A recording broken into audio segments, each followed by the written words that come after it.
जळगावपासून पश्चिमेला सुमारे 70 किलोमीटरवर सातपुडा पर्वताच्या पायथ्याशी असलेल्या चोपडा तालुक्यातील लासूर या गावात आलं की रस्त्यावरच अहिल्याबाई होळकर यांच्या काळात बांधण्यात आलेली विहीर तुम्हाला दिसेल. 100 फूट खोल असलेल्या विहिरीची स्थापत्य रचना पाहून तुम्ही थक्क व्हाल.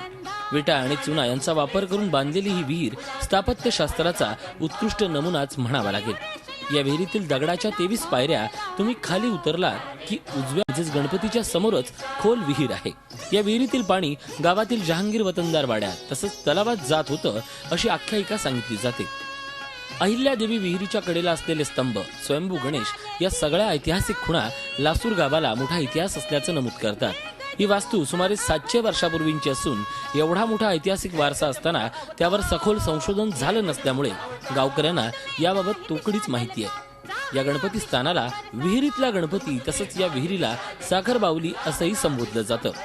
हे पुरातन काळातलं अहिल्याबाई होळकर यांनी जे विहिरीत मध्ये हे मंदिर बांधलेलं गणपती मंदिर हे सुद्धा पुरातन काळातलं मंदिर आहे आणि या गावाला फार जुनी आख्यायिका आहे. धचा मार करून मारलेला जो माधवराव पेशवा होता त्याचे जे मारेकरी होते ते इथल्या लासूरच्या किल्ल्यामध्ये लपलेले होते. त्यांना यावलच्या निंबाळकरांनी उंटाच्या पोटाला बांधून आणि इथून ते मारेकरी पुण्याला रवाना केले होते. लासूर गावातला विहिरीतला हा बाप्पा बऱ्याचदा पावसात विहीर पाण्यानं तुडुंब भरली की पाण्याखाली जातो. गणपती हा विघ्नहर्ता असल्यानं लासूर गावावर बाप्पानं आजपर्यंत कधीही कुठलंही अरिष्ट किंवा आपत्ती येऊ दिलेली नाही.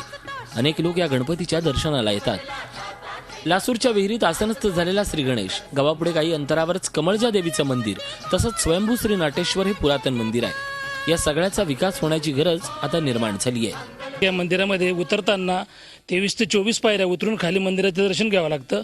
मंदिराच्या समोरच त्या मंदिराच्या समोर विहीर असून ती विहीर पूर्ण पाण्याने भरली जाते आणि पावसाळ्यामध्ये पाणी एवढं होतं की ते पाण्याने पूर्ण गणपती पूर्ण ओला चिंब होतो, पूर्ण मंदिराच्या मूर्तीच्या वरती जातं.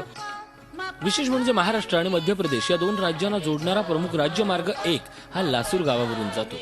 18 बगड जातीचे लोक या गावात असूनही लोक एकोपा तसंच गुण्यागोविंदानं नांदतात. अशा या ऐतिहासिक मात्र दुर्लक्षित गावातील विहिरीतल्या गणेशाचं दर्शन एकदा तरी घ्या, तुमचं मन प्रसन्न होईल.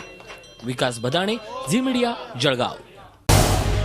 झी 24 तास रहा एक पाऊल पुढे.